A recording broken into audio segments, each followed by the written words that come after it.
Bueno, volvamos acá un poquito al esquemita, ¿no? Bueno, suponiendo que yo la dejo ahí, estaría en la presentación del problema y básicamente estaría acá. En el nivel de facilitación, ¿cuál sería?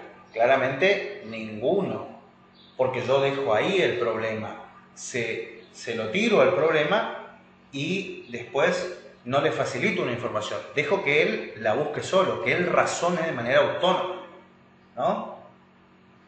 Bueno,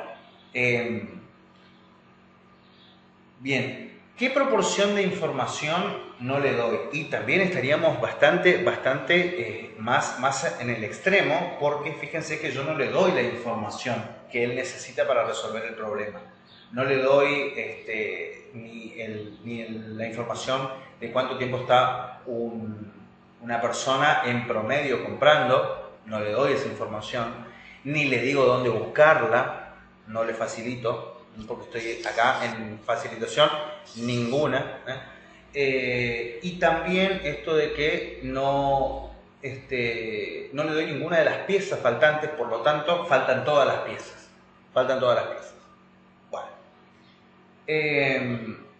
Y la dificultad para obtener la información. Bueno, capaz que en ese sentido encontrar el tiempo promedio no sea una gran dificultad. Hoy con el teléfono podríamos obtener esa información casi que muy rápidamente. Bueno, entonces ahí el nivel de dificultad podríamos acordar que sería un nivel de dificultad medio, porque realmente esa información se consigue y se consigue casi que fácilmente, ¿no?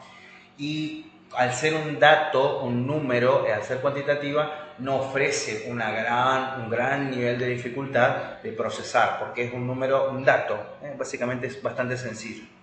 Entonces, el nivel de facilitación del profesor sería ninguno si yo lo dejo ahí, no, le tiro el problema y lo dejo ahí, ningún nivel de facilitación sería ninguno. En cambio, si yo bueno, ahí es donde nos paramos con el problema y empezamos a tener las opciones, ¿no? Ahí empezamos con las opciones, fíjense.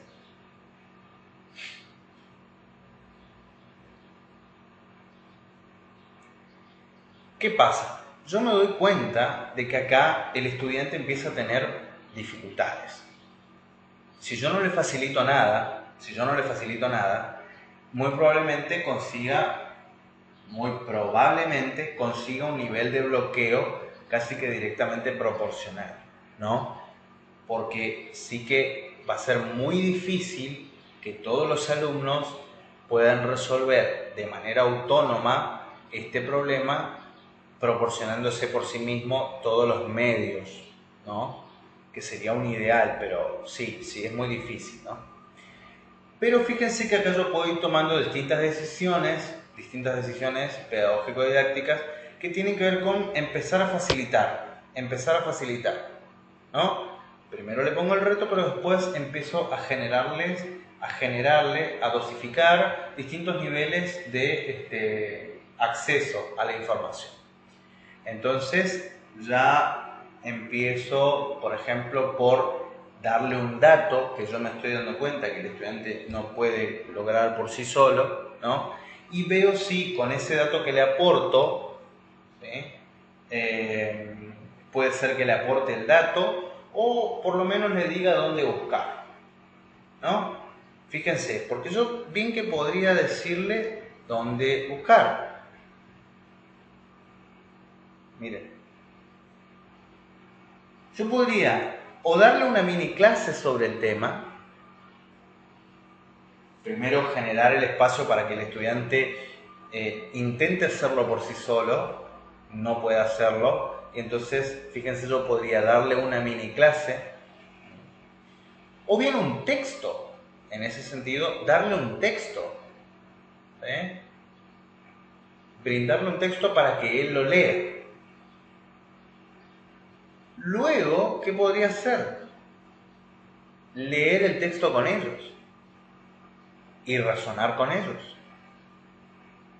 No explicarle yo, sino darle el texto que lea, y si no funciona, bueno, incluso leer con ellos esa información y acompañarlo en el proceso de lectura. Ok, esperando que luego lo pueda hacer solo, ¿no es cierto? Bueno. O bien, fíjense que cada vez voy, en lugar de hacer eso, de darle la clase, de leer el texto con ellos, simplemente le doy el texto y después ya en un nivel todavía más autónomo le digo, bueno, la referencia para ese tema es esta. Y entonces le doy una serie de autores que él puede ir a buscar, pero toda la lectura la tiene que hacer él, la búsqueda de información la tiene que hacer él. Es decir, tiene que ir al índice, tiene que tratar de encontrar el tema, tiene que leer a ver si efectivamente eso cuadra con lo que él está buscando, con lo que está necesitando o no, ¿no? Bueno. Incluso podría no darle la referencia y darle simplemente algunas palabras clave como para que empiece la búsqueda. Ni siquiera le doy la referencia, es decir, ni siquiera le doy el libro. Le doy simplemente algunos términos que puede utilizar como para empezar a buscar y que se gestione él todo, ¿no? Incluso podría darle simplemente temas, ni siquiera claves para encontrar la referencia, sino simplemente temas sueltos, ¿no? O bien podría darle el problema, ¿no? Problematizarlo, o bien directamente sé libre, dice, sé libre. Es decir, plantearle, bueno, tomate la libertad de encontrarlo vos. Bueno, claramente eso está en un plano muy ideal, eso no, claramente no ocurre, es muy difícil que ocurra, porque no, por lo menos en la escuela secundaria es muy difícil encontrar un estudiante que tenga ese nivel de autonomía, y bueno, claramente no, es un extremo, ¿no? Pensar en eso. Pero bueno, entonces, fíjense cómo empezamos a pensar, cómo este instrumento nos sirve para pensar en qué nivel podemos ir probando hasta encontrar y dar en el clavo con la actividad que mejor resuelve la situación, ¿no? Esto en lengua, en nuestras clases, nosotros lo trabajamos con las capacidades de escritura, ¿no? Las capacidades de escritura. ¿Por qué? ¿Cómo? ¿De qué manera? Bueno, porque que el estudiante llegue a escribir un texto acorde a un género, pensándolo como un género, es una tarea bastante difícil, es una tarea bastante ardua, complicada. Pero se puede lograr dependiendo de que podamos acompañar y establecer claramente en qué nivel de autonomía está el estudiante. En este punto hay algo muy interesante que hay que decirlo, que el nivel de autonomía del estudiante, ¿sí? Determina una distancia entre lo que puede hacer y lo que está dispuesto a hacer, ¿sí? Lo que está dispuesto a hacer. Eso es algo que aquí me parece que no aparece con total precisión, pero es algo que hay que aportarlo. Miren, el estudiante tiene un nivel de paciencia para este tipo de trabajo, que no siempre alcanza los mismos niveles. El docente también, pero básicamente se requiere ser paciente para entender que es un proceso, para entender y tratar de poner mucha voluntad en el proceso, ¿no? Entonces, hay una tarea que es gigantesca cuando uno se pone en la parte extrema de esto y todo lo tiene que hacer el estudiante, todo lo tiene que construir, muy probablemente termine no haciéndolo, ¿sí? Entonces, lo que genera esto es que el estudiante desista de la tarea, porque no está dispuesto a hacerlo, porque no tiene la paciencia para hacerlo, y el nivel superior a veces no tiene el tiempo para hacerlo, ¿no? Entonces, bueno, ahí hay que considerar esto. En ese sentido, a mí me parece que uno tiene que ir encontrando el punto entre la paciencia, la tolerancia que tiene el estudiante para resolver y para dedicarle tiempo, dedicarle energía a resolver los problemas que vos le planteás, ¿sí? Porque claramente implica equivocarse y no nos gusta mucho equivocarnos, implica tomar decisiones y no todos estamos o tenemos las mismas facilidades para generar decisiones, y entonces aparecen situaciones de bloqueo muy rápidamente. Esas situaciones de bloqueo claramente tienen que ver con que el estudiante no siente que no puede hacer esa tarea y entonces directamente desiste de la tarea de hacerlo. Y con que además no siempre lo comunica, ¿no? No siempre lo comunica, no siempre dice no lo puedo hacer, a veces se queda simplemente callado y no lo manifiesta. Entonces, para el docente que está del otro lado y que por ahí no tiene mucha capacidad de observación, o a veces la observación es muy limitada, o a veces es un error de diagnóstico también podría ser, no identifica cuando el estudiante no puede lograr un determinado asunto, ¿no? No lo hace. Entonces ahí es donde aparecen los niveles más complicados de interacción con el estudiante, porque el estudiante te dice no lo puedo hacer, esta es una tarea demasiado compleja, esto no es para mí, aparece la frustración y en superior, por ejemplo, deja la materia. En la secundaria lo que hace es simplemente no hacer la tarea que vos le pedís, porque entiende que no funciona así, ¿no? Y a veces contás también con una contra, que es el hecho de que sos vos el único que trabaja o que intenta trabajar de esta manera, ¿no? En la que el estudiante tiene que tomar sus propias determinaciones, tiene que hacerse responsable de la tarea del aprendizaje, digamos, y en los otros espacios trabajan con otras metodologías más directas, más expositivas, en donde el estudiante prácticamente no tiene que hacer más que tomar apuntes, digamos, ¿no? Entonces ahí es donde choca esto con un paredón, porque sí que el contexto determina también el modo en que el estudiante va a recepcionar digamos tu actividad y tu metodología, y en muchas ocasiones no está de acuerdo con afrontar semejante demanda de tarea y de responsabilidad y de autonomía también, ¿no? De autonomía. Entonces esto hay que decirlo, hay que decir que aquí es donde aparecen los problemas en la proporción, y para esto claramente es una cuestión de gradación, es una cuestión de grados, como lo muestra este esquema, y uno toma decisiones, ¿no? Y a veces se equivoca, claramente se equivoca, a veces puede no estar presentes para todo, para proporcionarle la información necesaria o la guía que uno le ofrece, y entonces claramente la metodología se frustra y no funciona. Pero entonces este esquema me pareció absolutamente gráfico y muy interesante para poder abordar los niveles de dificultad que nosotros le planteamos a los estudiantes y cuánta información le proporcionamos para que pueda resolver el reto que le damos, ¿sí? Bueno,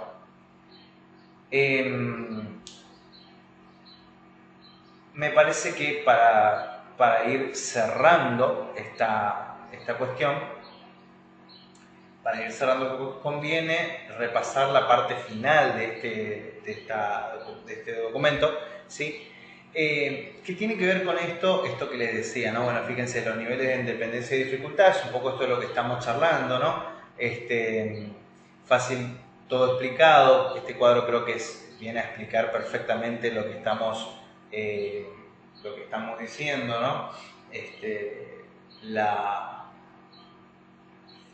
Fíjense que aquí, en este punto, depende casi que exclusivamente todo del profesor. Él se lo da todo explicado, entonces la información y lo que necesita saber está todo fácil y está todo rápido, se lo damos todo nosotros, pero él tiene absolutamente un grado 100 de dependencia, depende completamente de tu explicación. Él no puede gestionarse por sí solo absolutamente nada, ¿no? En cambio, es mucho más lento y difícil generar un alumno que sea independiente, por cuanto él necesita buscar información, necesita gestionársela, necesita leer, necesita reflexionar, ¿no? Entonces, acá hay un resumen bastante interesante de lo que estábamos diciendo. Fíjense, están pensados en los pasos de esta grabación y la vamos a leer como para poder resumir un poco lo que estábamos diciendo. Dice así: paso 1, no contárselo todo, que lo lean primero en el documento que le entregamos y que luego nos digan qué es lo que no entienden y se lo explicamos. Han intentado entenderlo, han reflexionado sobre lo que no entiende y lo han verbalizado. Perfecto, ese sería el paso 1. Bueno, paso 2 dice: no darles el documento a estudiar, sino una referencia bibliográfica. Eso es lo que les decía, le doy la referencia bibliográfica o web gráfica, pero que sean los alumnos los que la obtengan, vayan y busquen y la estudien. Ok. Paso 3, no darles la referencia de la fuente de la información, sino algunos términos claves para que busquen. Para que busquen y seleccionen aquellas fuentes que consideren más relevantes y después justifiquen su elección. Estamos hablando de un grado de independencia y autonomía claramente mucho más avanzado. Paso número 4, no darles términos claves de búsqueda, tampoco eso, sino simplemente indicarles los temas sobre los cuales deben buscar. Temas, te doy temas en general. Suele hacerse así en el método puzzle de Aronson, dice: son los alumnos los que deberán decidir por sí mismos las estrategias y los términos clave para buscar información. Ellos investigan por su cuenta. Yo le doy el tema, nada más. Paso número 5. No indicarles los temas sobre los que deben buscar, sino simplemente ponerles los problemas y que sean ellos mismos los que decidan cuáles son los temas sobre los que necesitan buscar información para resolver el problema. Esto representa el nivel de dificultad de las actividades de la metodología del aprendizaje basado en problemas. Muy bien. Bueno, hasta aquí entonces me parece que lo demás es un poco esto que ya estábamos mencionando, ¿no? Me parece que en líneas generales queda destacado lo más relevante de la metodología que estamos planteando. Lo que vamos a hacer en otro video es hacer un análisis de una microclase aplicando estos aspectos de las metodologías inductivas y analizar qué nivel de complejidad tiene el reto que le estamos poniendo a nuestros estudiantes en esas microclases en particular. Así que bueno, me parece que ha sido muy provechosa, disfruté mucho haciendo esta nueva clase que hace mucho quería hacer, así que bueno, muchas gracias.